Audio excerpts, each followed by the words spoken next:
Once upon a time, in a kingdom famous for its golden fields and peaceful people, there lived a king who was loved by everyone. He was fair, humble, brave. But there was one sorrow that quietly lived in his heart. He had no heir. As years passed, his hands began to tremble and his eyesight grew weak. One evening, he stood on his palace balcony, looking at the city lights below and to himself, "Who will protect these people when I'm gone?"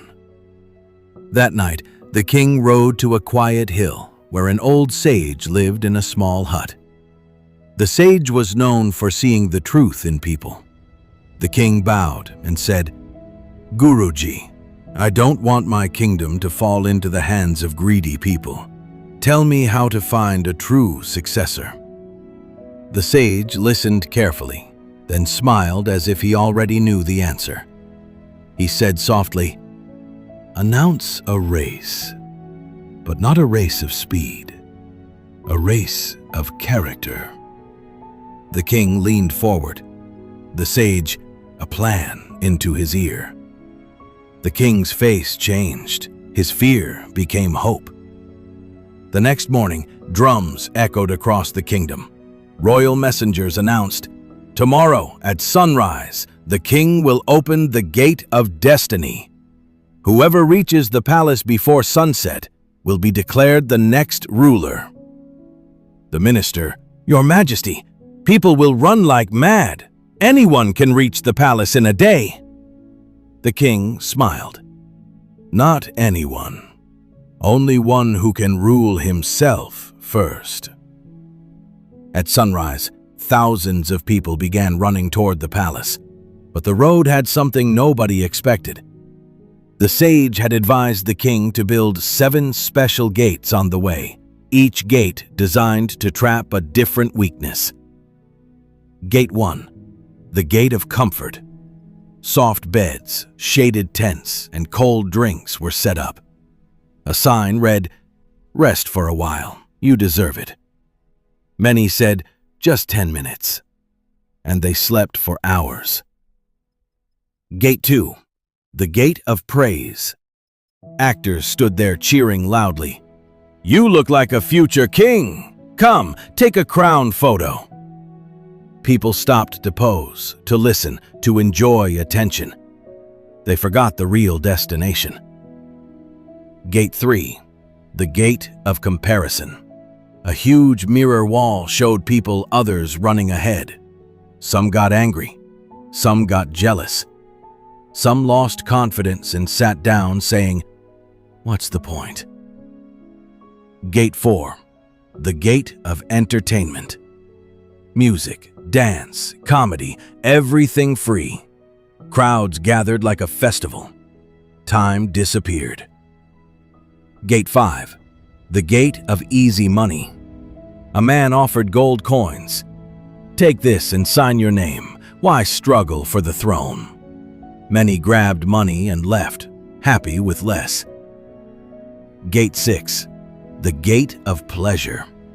Luxury scents, tempting invitations, and sweet voices pulled people inside.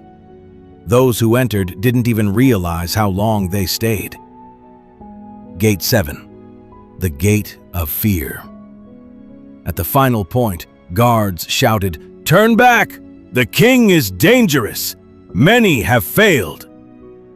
People's hearts shook, and many returned even though they were close.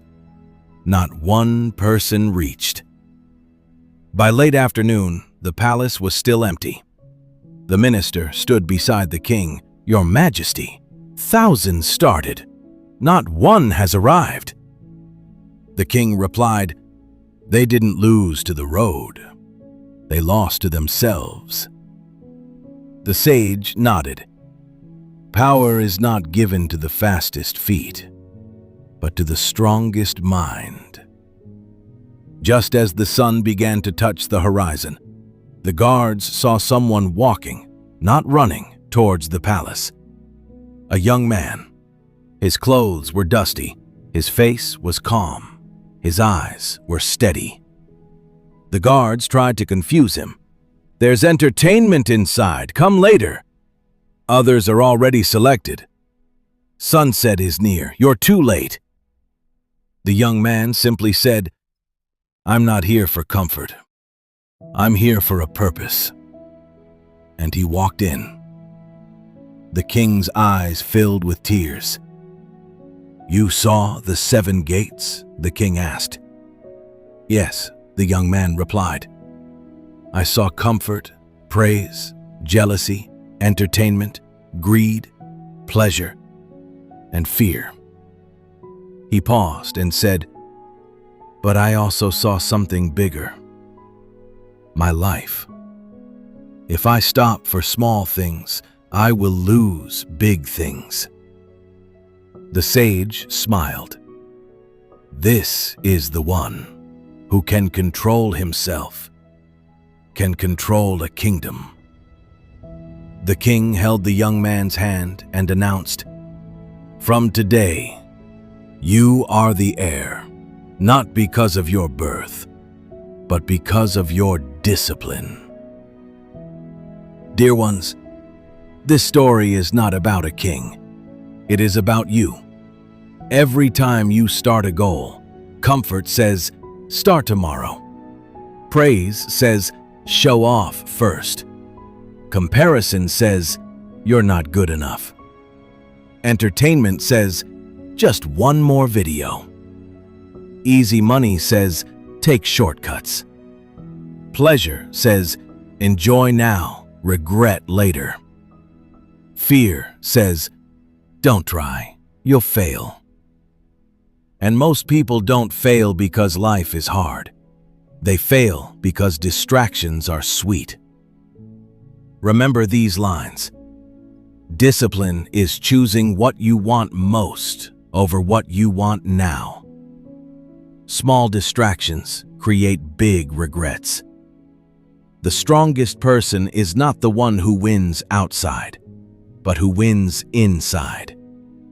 Your goal is waiting, but only if you keep walking.